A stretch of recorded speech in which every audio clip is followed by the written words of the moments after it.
Hey guys, it's Kendall Wyoming again. I'm still waiting on that date from the real Harry Potter. So in the meantime, I decided to do my English homework. So yeah.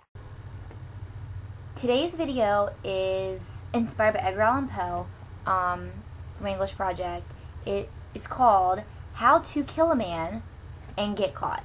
This video today is how to commit the perfect murder and still manage to turn yourself into the police somehow.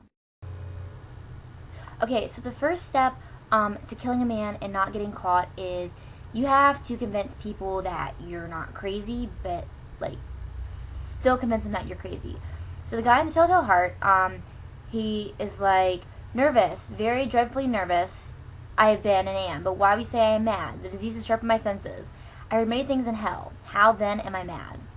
Well, dude, I'm gonna tell you how you're mad. First, you're telling me you're not crazy. Second, you're hearing things in hell.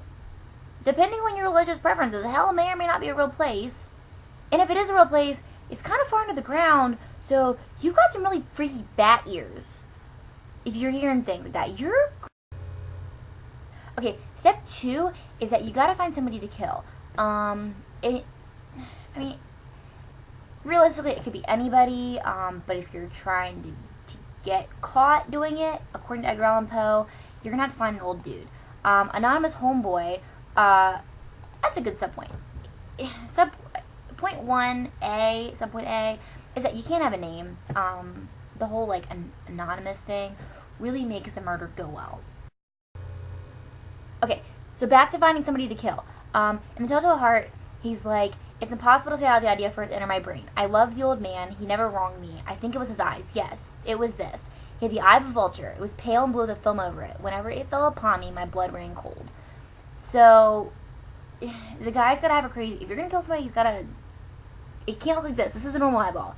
He's gotta have a crazy eye. Kind of like Harry Potter reference. Kind of like Mad Eye Moody. Yeah, like... you could see through walls and stuff, like Mad Eye... That would drive me nuts, too. So... You're killing an old man because you don't like his eye. He goes on to say...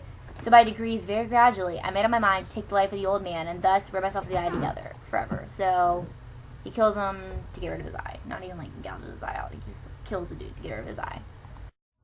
Step 3 is that you've got to get really good at stalking. And we're not talking like your typical like Facebook stalking. Like, there are degrees of that. Like, it's not like I'm gonna stalk like Corey to see where he's going to be this weekend because I want to know him at the same party, or like even like those like weirdos after breakups who like drive by their ex's house to see if the new person's vehicle's out front. It's called guest parking, people. It's not going to be out front of his house. It's going to be down the parking lot so he doesn't get towed anyways. So you're a bad stalker if you're doing that.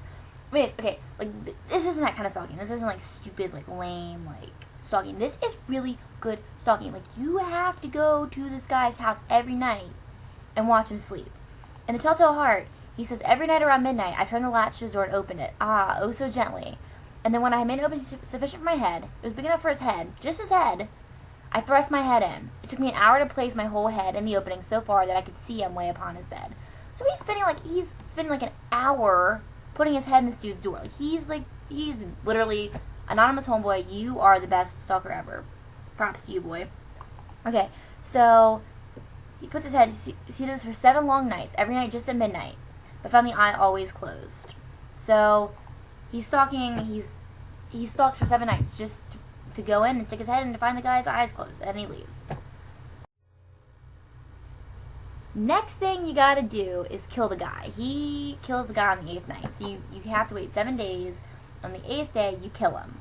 And a really good way to kill somebody and not get caught is to suffocate them with a mattress.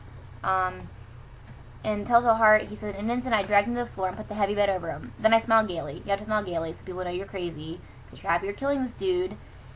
And then to find the deed so far done. But for many minutes, the heart beat with muffled sound. It would not be heard through the wall. At length it ceased. The old man was dead. So when his heart stopped beating, he's dead. Good call. You know, basic, like, human lifespan 101. You killed a man with a mattress, you're good to go. I think we might be on, like, step 6 now. 7. I'm bad at counting. So step like 100. So we're on 100. You missed like 10 through 99, basically. So then you have to properly dispose of the body. Dismemberment is a really good way to hide somebody's body. It's kind of gross, actually. I mean, like, it just sticks me out. Anyways, he has to dispose of the body. In the telltale heart, he cut off the head and the arms and the legs, then took up 3 planks from the flooring of the chamber and deposited it all between the scantings. Then I replaced the board so cleverly, so cunningly, that not even a human eye, not even old dudes, not even Mad Eye Moody, who can see through floorboards and stuff, and like can see Harry Potter when he's wearing his invisibility cloak, could find this body. This guy, he's literally like the best murderer ever. Like, he would make a lot of money, good money as a hitman. But yeah, so you gotta put it under the floorboards. That's, you kill somebody with mattress, you put them under the floorboards because nobody's gonna find it there. And if you don't have floorboards, like that's gross. I'll say cut a couple of holes in your carpet, but that's disgusting. Don't do that. Just use floorboards. If you don't have floorboards, don't kill somebody. It's the best option. Okay, the last bit of this whole grand scheme of killing somebody and getting caught, because ideally you don't want to get caught, but you're gonna get caught because this is what this video is about. If you kill somebody like this, you're gonna get caught. Is to have the cops over. Now, what the cops might do is, I don't have much experience with murder. I don't even watch murder shows, so they gross me out.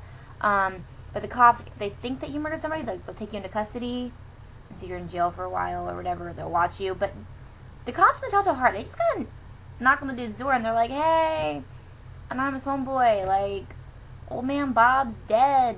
Do you know anything about him? Like, we know that you're his neighbor. Like, he's dead." And the guy's like, "No, but you can come in, like, look around if you have any questions, like, just ask. I'll give you a couple of drinks from the fridge. You want some cheese and crackers?" Like, that's really good. Like, that's, if they're just coming to ask about his whereabouts, I generally don't think they're gonna know that you killed him. So you gotta just keep up the act. But now this is when it starts to get hard, because the whole, like, in the beginning, I was telling you have to, like, convince people that you're not crazy, but you are. These please don't know that he's crazy. But then the dude's like walking around, getting them drinks. He's like, "Hey, you want Dr. Pepper?" And the guy's like, "Yeah, sure, I like Dr. Pepper." And he starts to hear the guy's heartbeat under the floorboards. Now, keep in mind, the guy's dead. Like, he's all cut up in pieces under the floorboards. He's dead. So his heart's not beating. So this guy is freaking out right now. He's freaking out. He's like, "Oh, I can hear his heartbeat. Like, he's coming back for me." And it starts to push him to the point where he's mad. So you gotta get really, like, you just gotta start hearing things. You gotta hear hell, you gotta hear heaven, you gotta hear freaking Pancheros, or like sort of clothes. Like, it's like dead to me. Whatever, I'm kind of depressed about that.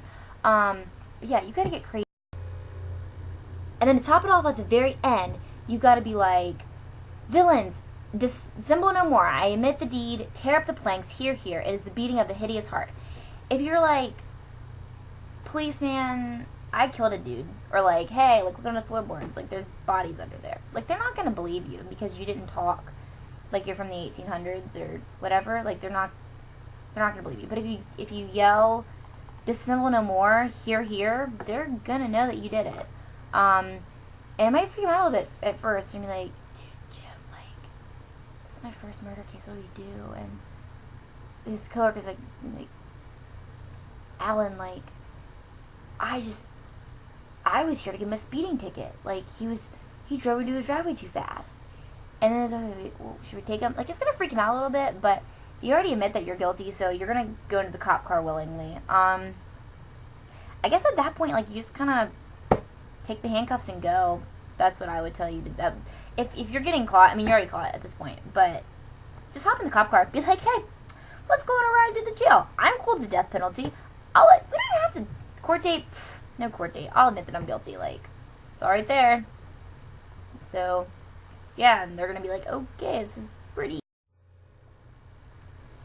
And that, my friends, is how you commit the perfect, flawless murder and still manage to get your butt thrown in jail. So manage to get caught. So, yeah, for Harry Potter, if you're still out there, the offer still stands. Props to my English class.